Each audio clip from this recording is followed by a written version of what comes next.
on se laisse tomber amoureux. C'est une théorie une intuition et une théorie que j'ai vérifiée à maintes reprises euh, au fil du temps. C'est qu'en fait, plein de fois, dans les discussions que j'ai eues, et même de mon expérience personnelle, on dit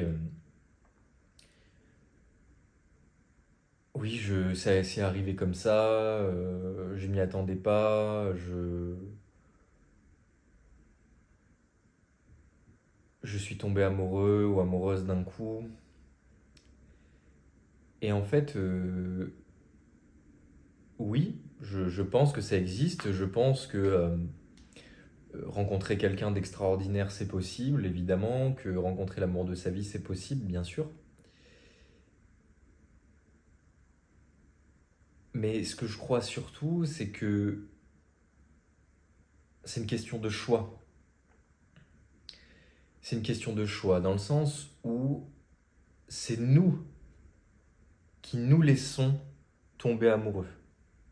C'est nous qui nous autorisons ou pas à tomber amoureux. Donc il y a deux situations possibles. Il y a dans le premier cas la personne qui euh, se laisse tout le temps tomber amoureuse, qui va de relation en relation, qui croit à chaque fois que c'est la bonne personne et en fait elle finit déçue. Donc ça c'est le cas d'énormément de gens.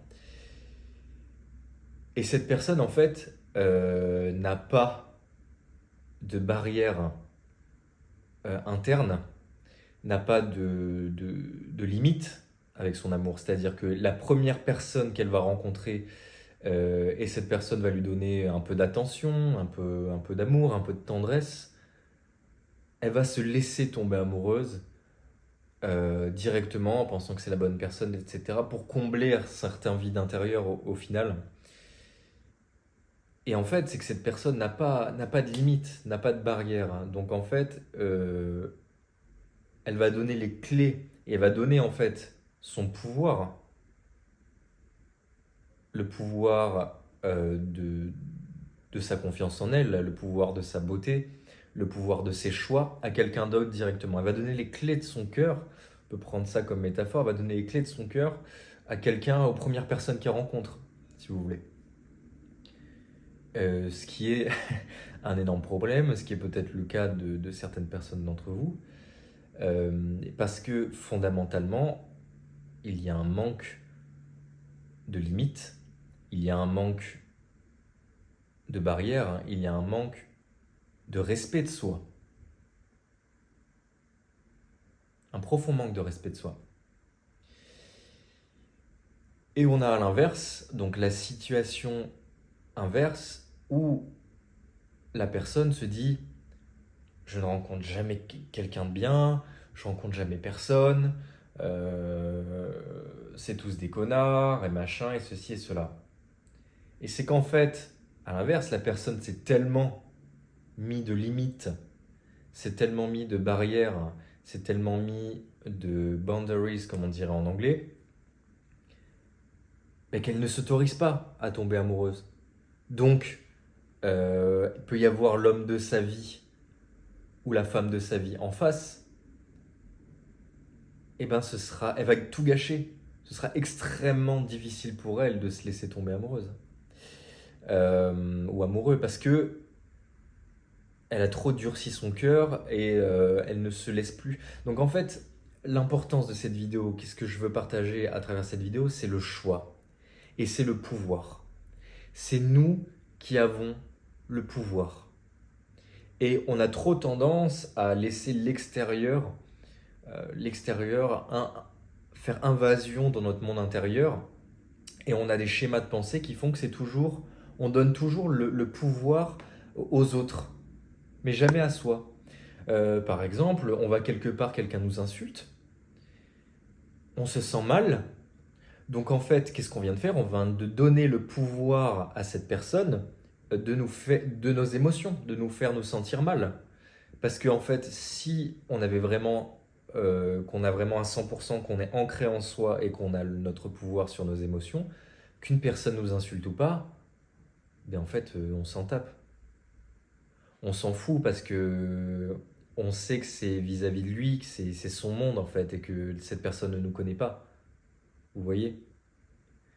Donc, ce qui est vraiment important, c'est de prendre conscience de ce pouvoir et trouver un juste milieu entre se laisser tomber amoureux toutes les 2 semaines et passer des années de sa vie, renfermer son cœur, se durcir pour éviter de souffrir. Parce qu'en fait, si vous voulez, le bonheur et le contentement et la paix intérieure ne se trouvent dans aucun de ces deux extrêmes. Ils se trouvent tout le temps dans le juste milieu, ce qu'on appelle la voie du milieu. Parce que c'est la voie de la guérison, en fait. C'est la voie du discernement. C'est la voie de, tout simplement, ok, avoir une analyse, développer son analyse, pour savoir si cette personne est bien ou pas pour nous. Et le plus rigolo, c'est que les signaux qu'une personne est bien ou pas pour nous correspondent, mais sont là dès le début. Et si vous prêtez un peu attention et que vous repensez à vos anciennes relations, vous vous rendez compte que si vous aviez eu la capacité de discernement nécessaire, en fait, vous auriez su dès le début que cette relation était vouée à l'échec ou que cette relation allait durer un certain temps. Parce que on voit quasiment dès le départ, évidemment pas tout, mais on voit à 80%. On voit à 80% si une personne est faite ou pas pour nous. Dans les mots qu'elle va dire, dans son comportement, dans son énergie.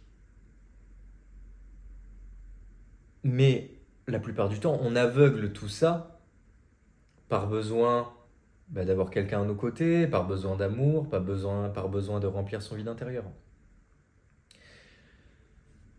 Donc reprenez votre pouvoir. Reprenez votre pouvoir. Euh, c'est vous qui vous laissez tomber amoureux, c'est vous qui vous ne laissez pas tomber amoureux, c'est vous qui ouvrez votre cœur à tout le monde ou qui le durcissez à tout le monde. C'est vous, c'est votre choix. Et en fait, ce choix passe par la guérison des blessures émotionnelles. Elle passe par la guérison de ce qui vous fait avoir ces schémas de pensée. Qu'est-ce qui s'est passé chez vous pour que vous ayez ces schémas de pensée? Il y a une multitude de choses. Ça peut être dû à l'enfance, ça peut être dû à vos parents, ça peut être dû à votre karma, des choses intragénérationnelles, etc. Mais il faut faire toute une analyse pour voir d'où ça vient et le guérir. Parce qu'en fait, sinon, ces schémas vont se répéter euh, tout le temps. Et les mêmes situations vont se répéter tant que vous n'aurez pas compris. Donc, soit vous pouvez le faire tout seul, ça va prendre du temps, mais c'est possible de le faire tout seul en plusieurs années, c'est possible. Certains prennent une vie, certains plus, certains moins. Sinon, vous pouvez vous faire aider par un professionnel. Et encore, un professionnel. Un psy, c'est quoi? Un psy, c'est des années et des années de thérapie euh, où on va effleurer la surface.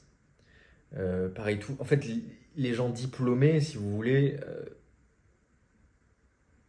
de mon expérience personnelle, de ce que je vois, ça marchouille, mais ce n'est pas quelque chose qui va. C'est pas quelqu'un qui va faire une analyse très profonde, parce qu'en fait, il ne va pas utiliser son intuition, il, il va utiliser uniquement ce qu'il a appris à travers les livres, etc. Donc oui, c'est très important, oui, c'est intéressant d'avoir une vision logique et mentale, mais en fait, s'il n'utilise pas l'intuition pour de la guérison, en fait, il manque une partie du puzzle essentielle. Donc reprenez votre pouvoir. C'était tout ce que j'ai à dire pour cette vidéo. N'hésitez pas à cliquer sur le lien en description pour rejoindre la famille Gabriel, pour qu'on reste ensemble, pour qu'on guérisse ensemble. Et puis je vous envoie du courage et de l'énergie pour cette nouvelle année. Au plaisir de vous revoir. Ciao.